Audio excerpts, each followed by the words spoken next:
Assalamualaikum. Kembali lagi di channel saya.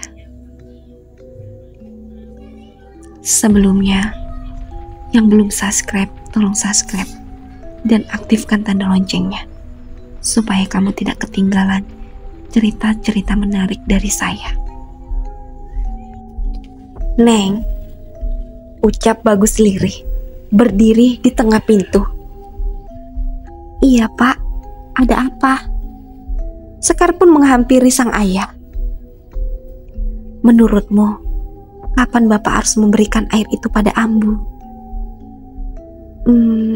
Apa Bapak dan Ambu masih suka duduk mengobrol di ruang tamu setelah maghrib, sembari menunggu waktu sholat isya? Tanya Sekar. Iya Neng, kami masih suka melakukannya. Akan tetapi beberapa hari ini Ambu terlihat hanya lebih suka berada di dalam kamar.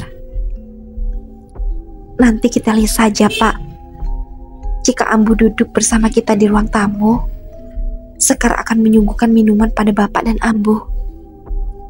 Baik Neng, semoga Gusti Allah memberikan kemudahan untuk kita, ucap Bagus penuh harap. Karena dia pun merasa mulai ketakutan jika hanya berdua dengan Ningsih. Waktu yang mereka nantikan tiba. Sekar sudah duduk dengan Bagus di ruang tamu, berharap cemas Ningsih akan turut nimbrung bersama mereka di sana.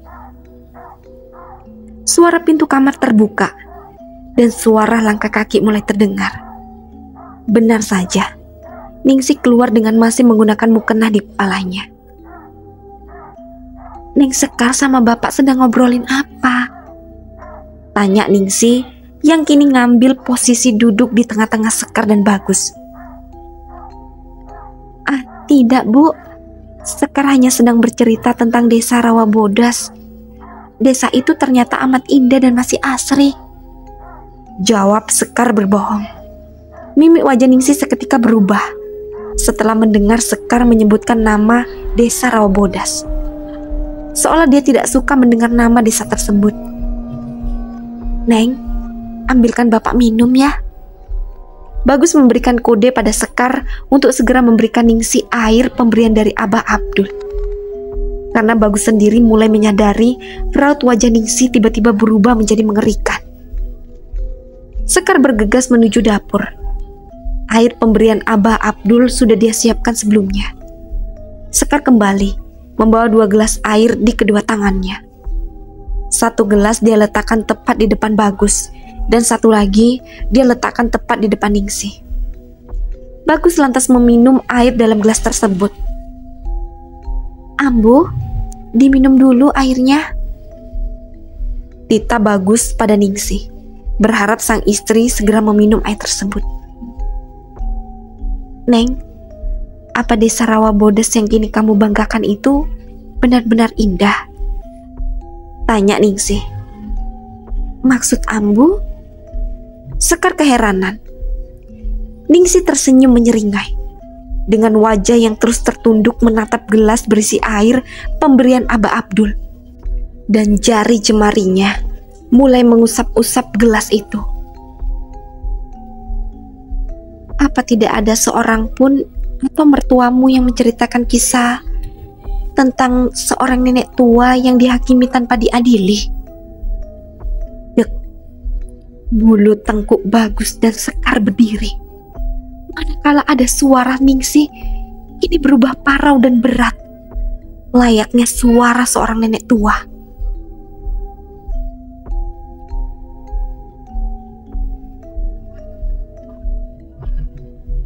Iya, apa tidak ada yang menceritakan kisahku di sana, Neng Gelis? Ucap Ningsih dengan tawa melengking di ujung kalimatnya. Sekar berubah menatap wajah Ningsih, namun wajah itu kini berubah menjadi wajah seorang nenek tua yang amat keriput menghitam seperti hangus terbakar.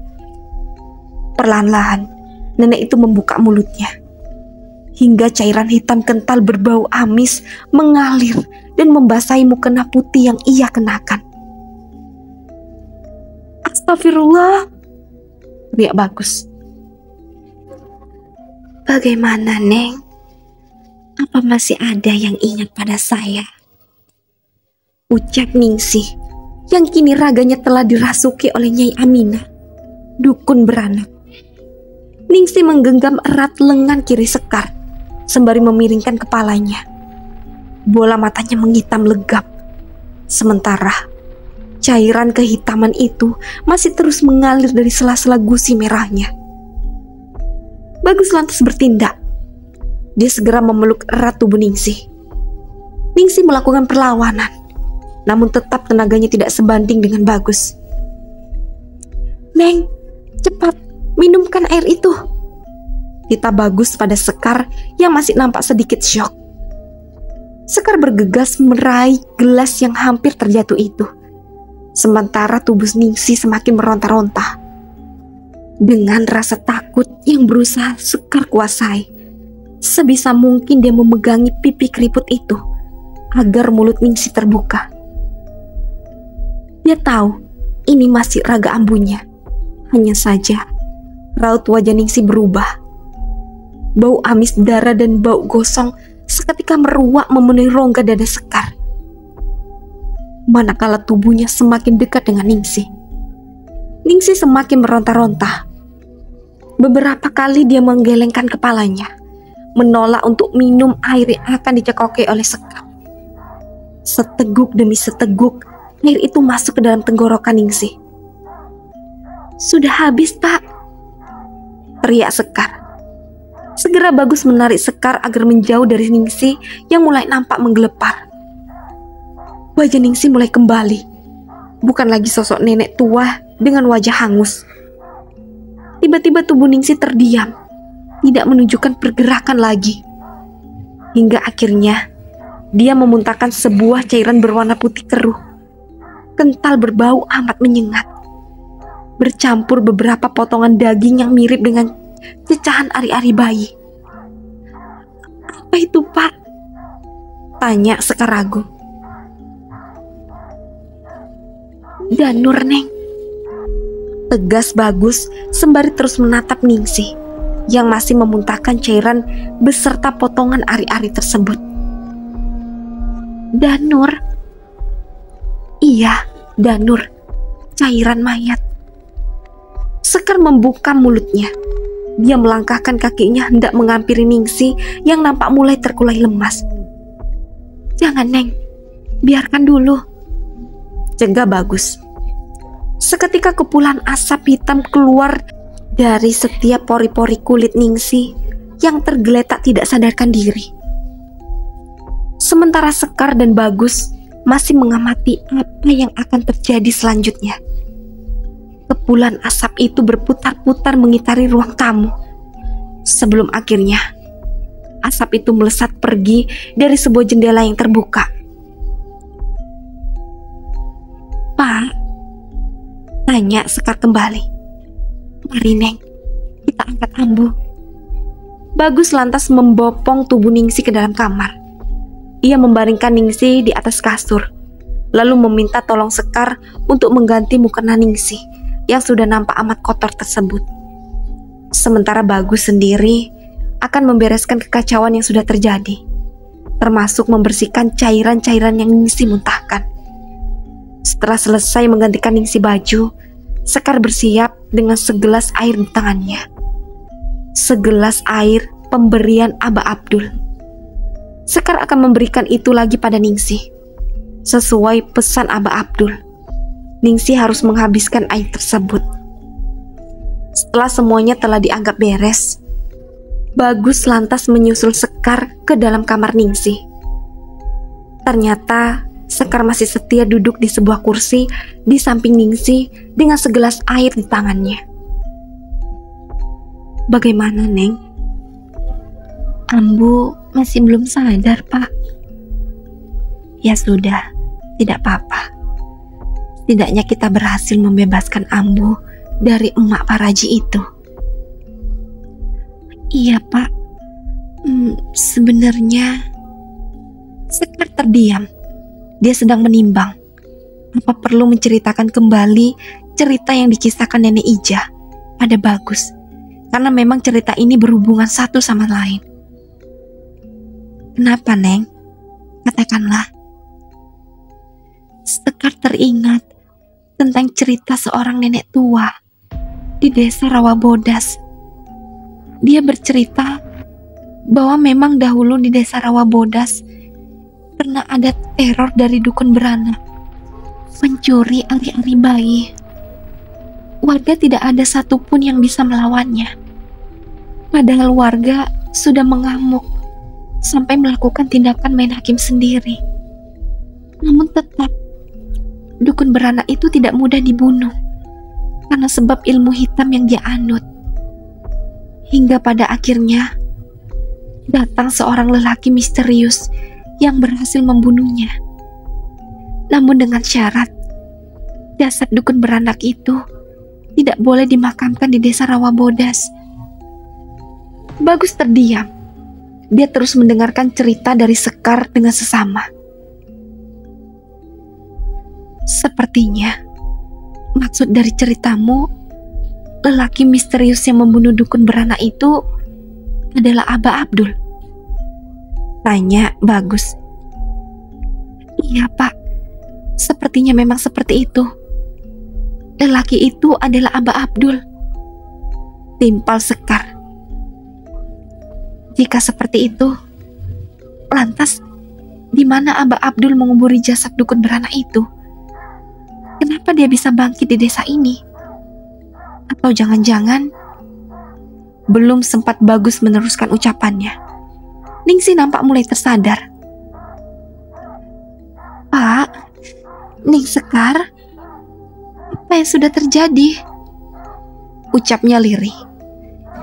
Ningsih masih terlihat amat kelelahan. Ambu, ini diminum dulu. Sekar lantas menawarkan segelas air pada Ningsih.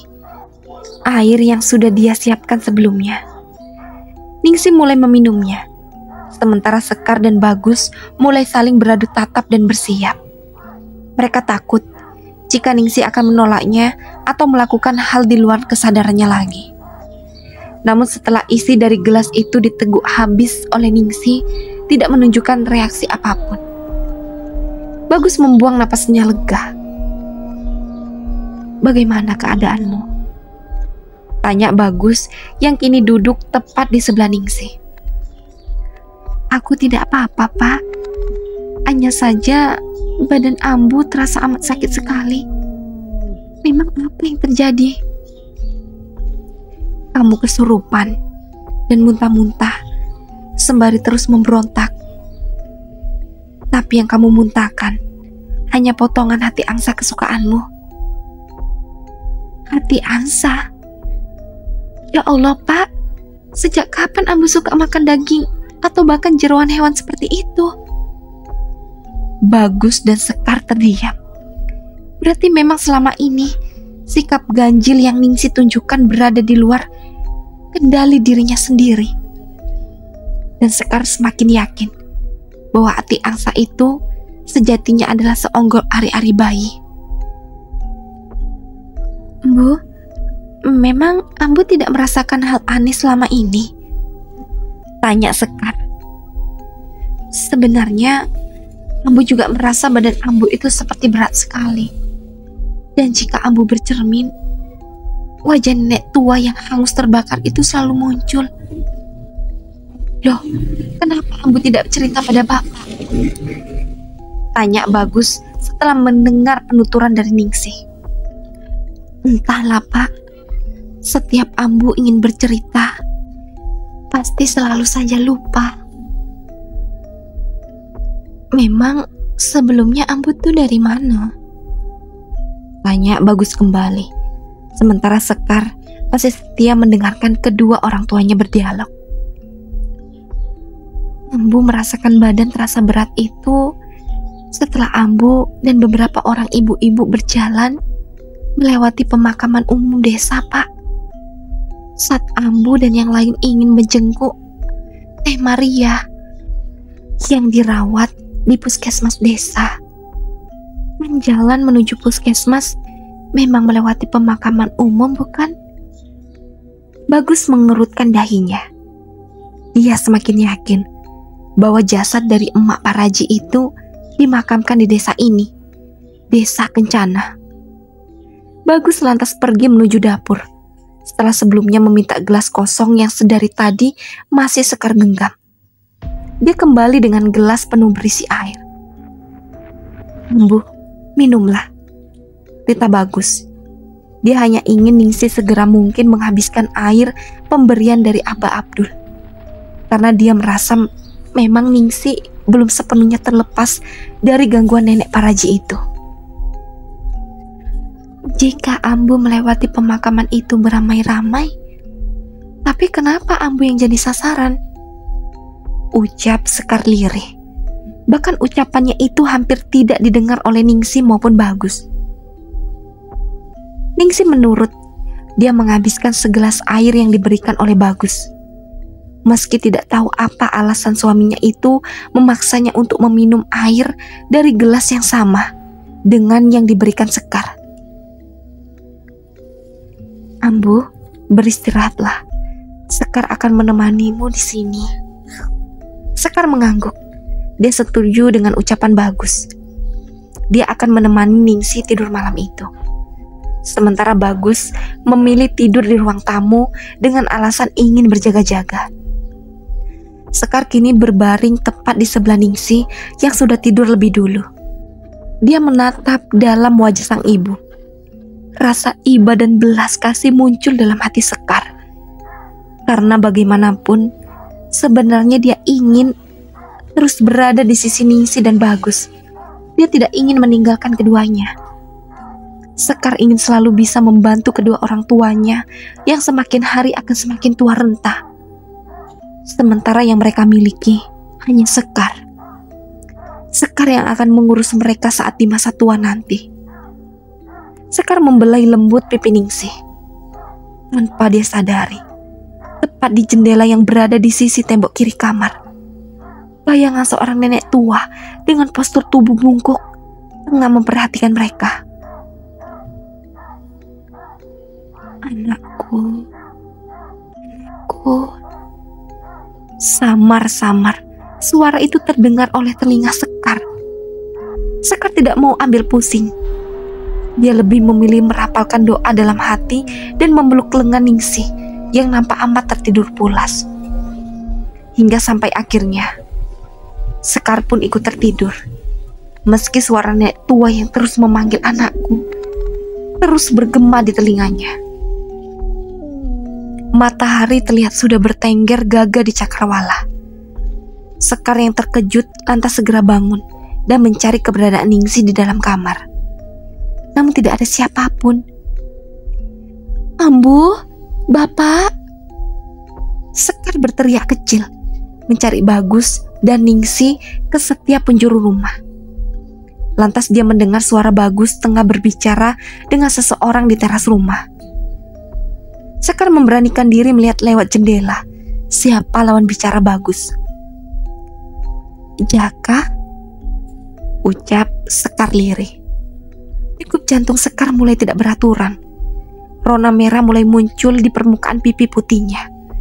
Manakala dia melihat Jaka. Lelaki berperawakan tegap itu nampak gagah dengan sarung dan kopiah yang memang tidak pernah lepas dari kepalanya selain saat tertidur. Mengenakan kemeja slim fit membuat badan atletis Jaka semakin nampak seimbang dengan wajahnya yang tampan. Mungkin wajah khas lelaki Timur Tengah Jaka itu didapat dari sang ibu, karena Abah Abdul sendiri tidak nampak seperti orang Arab.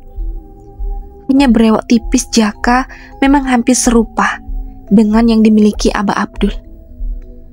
Sekar masih mematung di tengah jendela. Sampai akhirnya Jaka pun melihat Sekar, dan kedua mata mereka saling bertemu tatap. Jaka tersenyum sembari mengangguk pelan. Dan senyuman itu sukses membuat irama degup jantung Sekar semakin tidak karuan. Bagus lantas menengok ke belakang, menatap ke arah mana Jaka. Lawan bicaranya tengah tersenyum. "Neng, sejak kapan kamu berdiri di situ?" Tanya Bagus. Baru saja, Pak, jawab Sekar. Sekar lantas berjalan keluar rumah. Dia bermaksud ingin menghampiri Bagus dan Jaka. Sekar mengambil tempat duduk di sebelah Bagus dan membuat jarak sedikit lebih jauh dari Jaka. Pak, Ambu kemana? Ambu pergi ke warung karena ada beberapa kebutuhan dapur yang habis. Loh, bukannya masih amat berbahaya jika Ambu dibiarkan keluar rumah sendirian, Pak? Menurut Kang Jaka, selama Ambu masih meminum air pemberian Abah Abdul, insya Allah tubuhnya akan terbentengi. Lagian Ambu nampak sudah sehat dan baik-baik saja, jawab Bagus. Kedatangan Kang Jaka kemari pun bukan tanpa sebab. Semalam katanya Abah Abdul mendapat firasat buruk. Dia lantas menyuruh Kang Jaka untuk kemari saat itu juga. Namun Kang Jaka menolak karena dia tidak bisa meninggalkan Abah saat di malam hari. Jadi Kang Jaka baru bisa datang kemari saat matahari sudah terbit. Sambung Bagus kembali, disahut anggukan kecil dari Jaka. Seolah Bagus tahu bahwa Sekar pasti akan keheranan melihat kedatangan Jaka di hari yang masih amat pagi ini. Ini, Pak, air tambahan. Abah Abdul yang memberikannya. Ibu Ningsih harus terus meminum air ini sampai 7 hari, ucap Jaka sembari menyerahkan sekantong plastik air bening. Terima kasih Kang Jaka. Tadi pagi pun Ningsih meminum airnya. Alhamdulillah tidak ada reaksi apapun. Tidak seperti semalam saat dia pertama kali hendak meminumnya. Syukurlah, berarti pengaruh dari dukun beranak itu sudah tidak ada, jawab Jaka. Sebenarnya ada sesuatu yang masih mengganjal dalam hati Sekar. Karena semalam Sekar terus mendengar dukun beranak itu memanggil anakku terus-menerus. Sekar bimbang, apa perlu menceritakan hal itu pada Bagus atau bahkan pada Jaka. Tapi mendengar penjelasan dari Jaka membuat Sekar cukup tenang. Setidaknya Ningsih sejauh ini aman. Lalu, kapan Bapak akan menemui Abah Dadang? Tanya Sekar kembali. Hari ini. Bapak berencana akan menemuinya hari ini, Neng. Jika begitu, Jaka pamit ya, Pak. Lebih baik Bapak berangkat sekarang. Karena jarak yang harus Bapak Bagus tempuh memakan waktu yang lama, ucap Jaka sembari berdiri dari duduknya. Kang Jaka tidak akan ikut dengan Bapak? Atau di sini dulu? Barangkali bisa ngobrol dan mengenal Sekar lebih dekat. Bagus pun turut bangkit dari duduknya. Sekar kesal dan mendumal dalam hati setelah mendengar ucapan dari Bagus. Seolah-olah Bagus lupa jika dirinya telah memiliki seorang suami.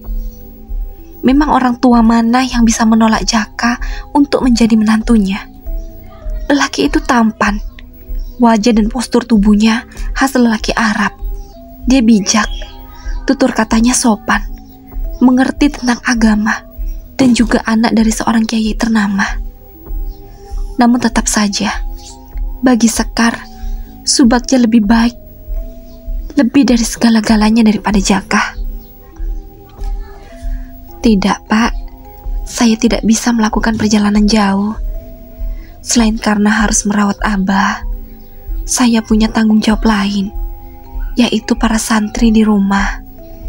Jadi saya mohon maaf, jawab Jaka sembari menundukkan sedikit punggungnya. Ya, Bapak mengerti. Harusnya Bapak yang meminta maaf. Jaka tersenyum dan mengangguk. Ia lantas pergi menggunakan sebuah motor metik tren masa kini. Tidak seperti motor metik Bagus, motor metik model lama. Mata Sekar masih tertuju pada Jaka. Hingga akhirnya Jaka mengangguk, tanda berpamitan pada Sekar. Sesegera mungkin Sekar membuang pandangan dari Jaka. Bagus tertawa kecil melihat tingkah putrinya itu.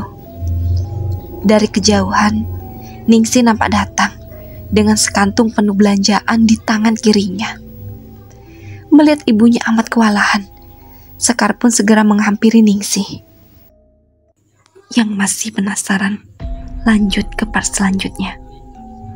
Dan jangan lupa aktifkan tanda loncengnya dan subscribe. Assalamualaikum.